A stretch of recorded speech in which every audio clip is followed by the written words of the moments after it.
Hi friends, ముందుగా నా Yanam Takshashila YouTube channel subscribers అందరికీ స్వాగతం సుస్వాగతం.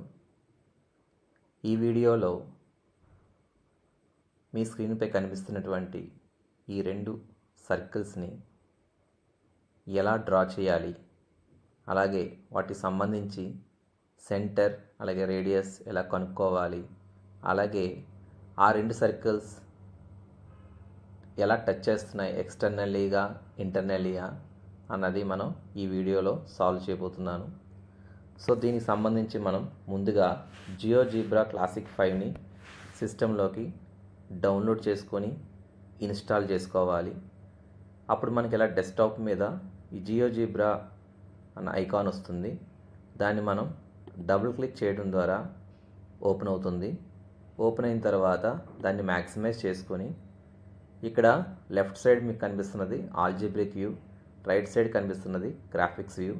ఇప్పుడు మనం గ్రాఫ్ని ఇలాగా సెంటర్ చేసుకోవాలి. సెంటర్ చేసుకున్న తర్వాత మనం ఇక్కడ మౌస్ కర్సర్తో రైట్ క్లిక్ నొక్కగానే గ్రాఫిక్స్ వస్తుంది. ఆ గ్రాఫిక్స్లో మనకి ఇక్కడ యాక్సిస్ని బోల్డ్ చేసుకోవచ్చు, లైన్ స్టైల్ని బోల్డ్ చేసుకోవచ్చు, అలాగే లేబుల్ స్టైల్ని కూడా బోల్డ్ చేసుకొని ఇక్కడ పైన కనిపిస్తున్నటువంటి లేఅవుట్ ఆప్షన్లో ఇక్కడ క్లిక్ చేయడం ద్వారా మనకి కింద ఉన్న ఇన్పుట్ బార్ని పైకి తీసుకురావచ్చు. సో ఇది క్లిక్ చేయడం ద్వారా ఇప్పుడు క్లోజ్ చేసేయచ్చు. సో మనం గ్రాఫ్ని సెట్ చేసుకున్నాం. ఇప్పుడు మనం ఇచ్చిన ఆ రెండు సర్కిల్ ఈక్వేషన్స్ని ఒకదాని తర్వాత ఒకటి టైప్ చేద్దాం. సో ముందుగా ఇచ్చిన ఈక్వేషన్ మనకి x². సో ఇన్పుట్ బార్లో టైప్ చేయాలి. సో 6 దగ్గర స్క్వేర్కి షిఫ్ట్ 6 నొక్కితే మనకి స్క్వేర్ వస్తుంది, plus y². So minus 4x plus 6y plus 8 equal to 0. ఇప్పుడు మనం ఎంటర్ కీని ప్రెస్ చేయడం ద్వారా అది ఈక్వేషన్ 1తో డినోట్ అవుతుంది. సో దీన్ని కొద్దిగా ఇలా జరుపుదాం ఆల్జీబ్రిక్ వ్యూని. సో మనకి x-2² plus y+3² equal to 5 ద్వారా మనకి ఆల్జీబ్రిక్ వ్యూలో వచ్చింది. అలాగే మనం రెండో సర్కిల్ ఈక్వేషన్ కూడా టైప్ చేద్దాం. సో రెండో సర్కిల్ ఈక్వేషన్ ఏంటంటే మనకి x² plus y²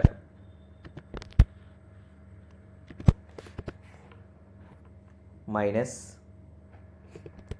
10x minus 6y plus 14 equal to 0. ఇప్పుడు మనం ఎంటర్ కీని ప్రెస్ చేయాలి. సో ఇది కూడా ఈక్వేషన్ 2తో డినోట్ అయ్యింది. ఇప్పుడు మనం ఈక్వేషన్ 1ని కలర్ ఇద్దాం. సో దానికోసం ఇక్కడ ప్రెస్ చేసి రైట్ క్లిక్ చేయాలి. రైట్ క్లిక్ చేసిన తర్వాత ఆబ్జెక్ట్ ప్రాపర్టీస్లోకి వెళ్ళి ఇక్కడ show label name and value అలాగే కలర్. సో మనం రెడ్ కలర్ ఇస్తున్నాం, ఇక్కడ క్లోజ్ చేయండి. అలాగే ఈక్వేషన్ 2 కూడా సర్కిల్ కూడా మనం కలర్ ఇవ్వచ్చు. సో దానికి కూడా right click object properties. So you can give this colour. So బేసిక్లోకి వెళ్ళి షో లేబుల్ దగ్గర name and value. So close it. So మనకి ఇలా రెండు సర్కిల్స్ని మనం కలర్ ఇచ్చాం. ఇప్పుడు నెక్స్ట్ పార్ట్ ఏంటంటే వీటికి సంబంధించి సెంటర్స్ కనుక్కోవాలి. సో ముందుగా ఫస్ట్ సర్కిల్ కనుక్కుందాం ఈక్వేషన్ 1కి సంబంధించి. సో దానికి C1 అందాం centre. So C1. So centre అని టైప్ చేయగానే మనకి కమాండ్ ఇవ్వగానే మనకి ఇలా సెంటర్ కోనిక్ అని వస్తుంది. సో కోనిక్ ఈక్వేషన్ 1 కాబట్టి స్మాల్ లెటర్స్ EQ1 అని టైప్ చేయండి, ఎంటర్. సో ఎంటర్ అవ్వగానే మనకి C1 వస్తుంది. ఈ C1 దగ్గర పాయింట్ పెట్టి మన right click object properties. So name and value, colour. So colour ఇవ్వచ్చు, క్లోజ్ ఇట్. అలాగే రెండవ సర్కిల్ దట్ ఈజ్ ఈక్వేషన్ 2 సంబంధించి సెంటర్ కనుక్కుందాం. So C2 equal to, so ఇక్కడ సెంటర్ కమాండ్ ఇవ్వండి.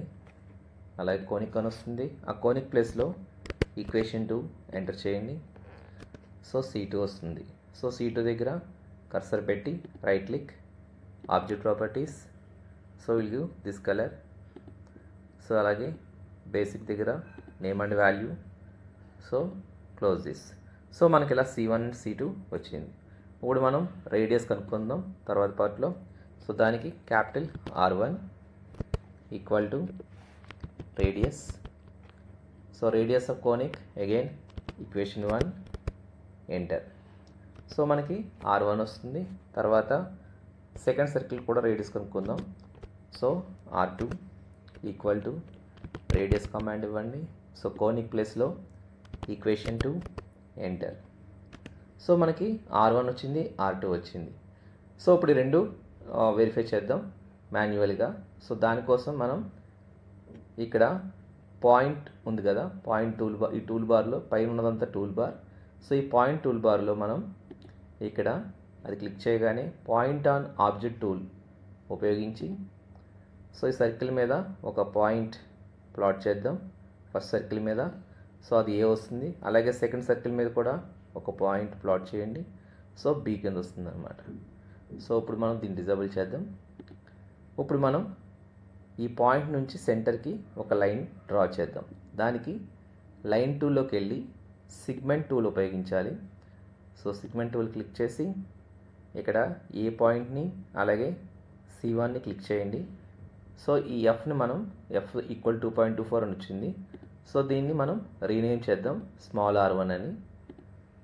So R1 click okay. చూసారా, క్యాపిటల్ R1 ఈక్వల్ 2.24 అంటే same అనమాట 2.24. సో మనం దీనికి కలర్ ఇద్దాం. So right click, object properties. So ఇక్కడ colour, we can give color this. So cancel. Now similarly ఇప్పుడు అలాగే సెకండ్ సర్కిల్ కూడా మనం ఇక్కడ సిగ్మెంట్ టూల్ ఉపయోగించి ఈ బీని C2ని కలుపుదాం. సో దానికి లైన్ టూల్లోకి వెళ్ళి అది క్లిక్ చేయగానే సిగ్మెంట్ టూల్ వస్తుంది. సో మీరు ఇక్కడ బి దగ్గర అలాగే C2 దగ్గర క్లిక్ చేయగానే మనకి ఒక లైన్ వస్తుంది అనమాట. సో ఇక్కడ ఇది ఎఫ్తో డినోట్ అయ్యి ఉంది. అగైన్ మనం దీన్ని రీనేమ్ చేద్దాం. So rename it as small r2. So మనకి ఈ R1 R2 ఈక్వల్. సో ఇప్పుడు మనం దీన్ని again right click, object properties. So you can give colour this. So ఇప్పుడు మనం చూసుకుంటే ఇక్కడ క్యాపిటల్ R1 R2 అలాగే స్మాల్ r1 R2 రెండు సేమ్ అనమాట. ఇప్పుడు మనం C1 నుంచి C2కి సిగ్మెంట్ కమాండ్ ద్వారా డ్రా చేద్దాం. అలాగే దానికి సంబంధించి లైన్ టూల్ అంటే డిస్టెన్స్ కనుక్కోబోతున్నాం అన్నమాట రెండు సెంటర్ సంబంధించి. సో లైన్ టూల్కి వెళ్ళి సిగ్మెంట్ ఉపయోగించి ఇక్కడ C1ని C2ని క్లిక్ చేయాలి. సో అగైన్ ఎఫ్ ఉంది. సో దీన్ని రీనేమ్ చేద్దాం. So rename to D, small d. So అది డిస్టెన్స్ అనమాట. సో D ఈక్వల్ టు 6.71 వచ్చింది. దీన్ని కూడా మనం కలర్ ఇద్దాం. సో ఈ డీని ఇలా జరుపుదాం. So right click, object properties, can you colour this. So ఇలా కలర్ వచ్చింది అనమాట. సో D అని ఇచ్చాం. సో D ఈక్వల్ టు 6.71 వచ్చింది. ఇప్పుడు ఏం చేస్తామంటే మనం R1 ప్లస్ R2ని యాడ్ చేద్దాం. సో టచ్ ఇచ్చేదారంటే ఆ కండిషన్ ప్రూవ్ చేయాలి. ఏదంటే condition C1 C2 equal to R1 plus R2 అవుతుందా లేదా అంతే. సో ఇప్పుడు మనం R1, so capital R1 plus R2 enter చేయండి. ఎంటర్కి ప్రెస్ చేయడం ద్వారా మనకి A ఈక్వల్ టు 6.71 వచ్చింది. అలాగే R1లోంచి R2 మైనస్ చేయాలి. దానికి అబ్సల్యూట్ ఫంక్షన్ వాడదాం. So absolute of R1 minus R2 ఉదాహరణ చోటు తీసేస్తాం అన్నమాట. సో తీయగానే మనకి B ఈక్వల్ 2.24 వచ్చింది చూడండి. ఇక్కడ అబ్జర్వ్ చేయండి, A ఈక్వల్ టు 6.71 అలాగే D equal to 6.71. So D అంటే ఏంటి, ఇక్కడ డిస్టెన్స్ ఫ్రమ్ C1 నుంచి C2. సో C1 నుంచి C2 ఈజ్ ఈక్వల్ టు వాటి రేడియస్ని కలిపితే ఈక్వల్ అవుతుంది అనమాట. అంటే దాని అర్థం ఈ రెండు circles touch each other externally. So Bకి ఈక్వల్ అవ్వట్లేదు. B అంటే ఏంటి, R1 మైనస్ R2. సో దీన్ని బట్టి మనం చెప్పచ్చు రెండు సర్కిల్స్, ఇక్కడ ఇచ్చిన రెండు circles they are touch each other externally. So దీనికి మనం డిఫరెంట్ సర్కిల్స్ కూడా ట్రై చేయొచ్చు. సో డిఫరెంట్ సర్కిల్స్ ఈక్వేషన్స్ కూడా ఎలాగంటే దానికోసం మనం సపరేట్గా టూల్ బార్లో ఇన్పుట్ బాక్స్ క్రియేట్ చేయాలి. దానికి స్లైడర్ టూల్లోకి వెళ్ళి క్లిక్ చేయగానే మనకి ఇన్పుట్ బాక్స్ వస్తుంది. సో క్లిక్ చేయగానే మనం సర్కిల్ 1 అనొచ్చు. సో సర్కిల్ 1 దీన్ని మనం ఈక్వేషన్ 1కి అసైన్ చేయండి. Click okay. సో ఇలాగా మనకి బాక్స్ ఓపెన్ అవుతుంది. అలాగే మనం అగైన్ ఇంకో బాక్స్ క్రియేట్ చేయొచ్చు సర్కిల్ 2కి. సో సర్కిల్ 2, సో దాన్ని ఈక్వేషన్ 2కి అసైన్ చేద్దాం. Click okay.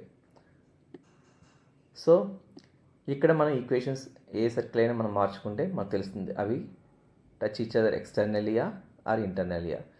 ఇచ్చిన ఈ వాల్యూస్ అన్నిటిని మనం అవుట్పుట్ బాక్స్ వేసుకోవాలి. ఈక్వేషన్ అక్కడ అవుట్పుట్లో ఈక్వేషన్ అడిగారు, సర్కిల్ ఈక్వేషన్ ఫస్ట్ ఈక్వేషన్, అలాగే సెకండ్ సర్కిల్ ఈక్వేషన్ అడిగారు, అది వేయాలి. అలాగే సెంటర్ C1 అడిగారు, C2 అడిగారు, అలాగే రేడియస్ 1, R1, R2, అలాగే వాటి యొక్క R1 + R2 అయితే ఇది, R1 - R2 అయితే అంటే అబ్సల్యూట్ ఆఫ్ R1 - R2 అయితే 2.24 అవుట్పుట్ టేబుల్లో వేయాలి. అవి టచ్ ఈచ్ అదర్ ఎక్స్టర్నల్లీ కాబట్టి ఇక్కడ ఎస్ పెట్టాలి, టచ్ ఈచ్ అదర్ ఇంటర్నల్లీ అంటే నో అనమాట. సో ఈ వీడియో ఇంతటితో పూర్తయింది. ఇప్పుడు దాకా ఈ వీడియో చూసినందుకు అందరికీ ధన్యవాదాలు. సో దీన్ని నలుగురికి షేర్ చేసి సబ్స్క్రైబ్ చేయండి. Thank you so much.